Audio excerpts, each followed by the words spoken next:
Hello friends, welcome to my channel बात business की। जैसे कि हमने अपनी पिछली वीडियो में देखा था कि हम किस तरीके से मौन पालन यानी कि मधुमक्खी पालन कर सकते हैं, और आज के हम वीडियो में देखते हैं कुछ आसान तरीके जिनसे कि हम पहचान सकते हैं कि हमारा शहद वो जो है वो प्योर है या नहीं है। चलिए देखते हैं। वीडियो में आगे बढ़ने से पहले आप सभी से रिक्वेस्ट है कि आप मेरे इस चैनल को लाइक कर दीजिए, सब्सक्राइब कर दीजिए और अपने दोस्तों के साथ शेयर कर दीजिए ताकि हमारी ये फैमिली बढ़ती रहे। चलिए हम बढ़ते हैं। हम देखते हैं सबसे पहला जो टेस्ट है जिसको कि एफएसएसएआई ने रैपिड टेस्ट में भी दिखाया हुआ है।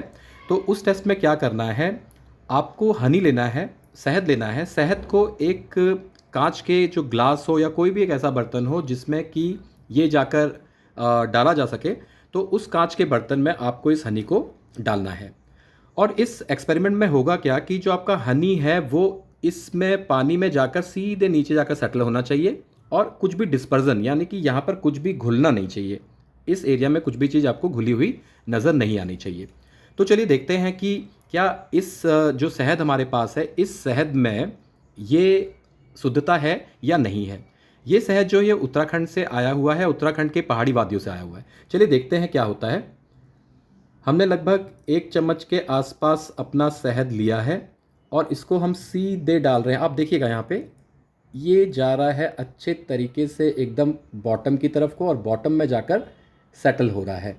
तो एक अच्छे शहद की जैसे पहचान होती है कि आपका शहद सीधा नीचे जाना चाहिए और बॉटम में जाकर सेटल होना चाहिए, ये ठीक उसी तरीके से वहाँ पर बॉटम में जाकर सेटल हो गया है।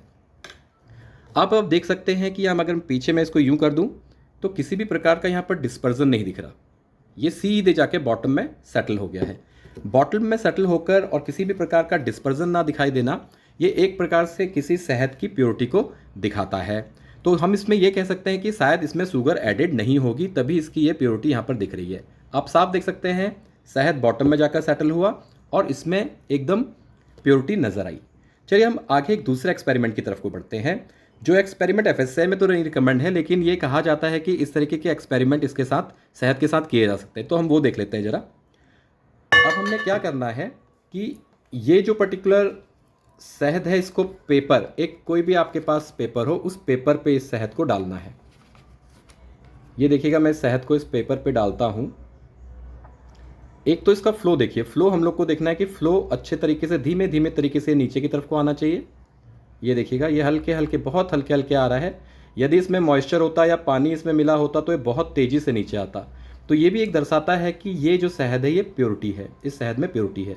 दूसरा, हमने एक पेपर, नॉर्मल पेपर यूज़ किया है। इस पेपर के अगर हम नीचे देखें, अगर हमें गीलापन नज़र आए तब भी वो शहद प्योर नहीं होगा। लेकिन हम इस केस में देख रहे हैं कि हमने वो शहद ऊपर से डाला हुआ है और पेपर नीचे से बिल्कुल भी आपको गीला नहीं नज़र आएगा। मैंने इसको टच करके भी देख लिया, यहाँ पे कोई भी गीलापन नज़र नहीं आ रहा है।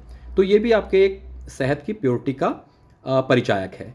चलिए अब आगे एक और तीसरे एक्सपेरिमेंट पे बढ़ते हैं। 2 एक्सपेरिमेंट में तो हमारा ये शहद पास होता हुआ नज़र आ रहा है।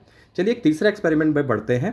इस तीसरे एक्सपेरिमेंट में हम क्या करेंगे, एक मैच स्टिक लेंगे और इस मैच स्टिक को इसमें डिप करेंगे। इसके जो फ्रंट का पोर्शन है जिसमें कि मसाला लगा होता है यानी कि फॉस्फोरस लगा होता है, इसको इसमें डिप करेंगे। तो देखिएगा मैंने इसको अच्छे से इसमें डिप कर लिया है। अगर इनकेस इसमें मॉइस्चर होता या पानी की मात्रा अधिक होती या कुछ और मिलावट हो सकती थी, तो ये जो हमने इसमें मिक्स किया हुआ है ये आपका बर्न नहीं होगा, क्योंकि ये आपका जो इसमें फ्रंट के पोर्शन पे जो केमिकल है जिससे कि आपका ये बर्न होता है वो पूरी तरीके से इसमें डिप हो गया। डिप होने के बाद अब ये अगर इसमें मॉइस्चर ज़्यादा होगा या पानी की मात्रा ज़्यादा होगी तो ये जलेगा ही नहीं। तो हम देख लेते हैं कि ये यहाँ पर जलता है नहीं। हमने अच्छे से डिप कर लिया था। डिप करने के बाद हम इसमें ट्राई करते हैं जलता है या नहीं जलता है। ये देखिए ये यहाँ पर इसमें बर्न हुआ। बर्न होने के साथ बहुत अच्छे तरीके से बर्न हो रहा है, ये देखिएगा, और चरचराट की हल्की सी आवाज़ आई और उसके साथ बर्न हुआ। इससे ये कंफर्म हो ये जो शहद है ये अपीयर हो रहा है एक शुद्ध शहद हो सकता है। तो ये हमने 3 मेथड आपको बताई जिससे कि पता लगता है कि जो आपकी प्योरिटी बिना किसी मतलब बहुत सारे इक्विपमेंट्स वगैरह के घर पे हम किस तरीके से इस प्योरिटी को चेक कर सकते हैं।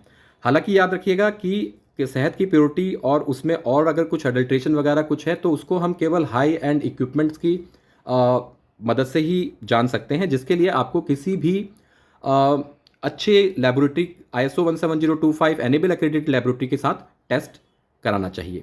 तो थैंक यू सो मच। अगर आप करना चाहते हैं शहद का बिजनेस तो सही सेहत को पहचानने के लिए हमने कुछ आपको नुस्खे बताए।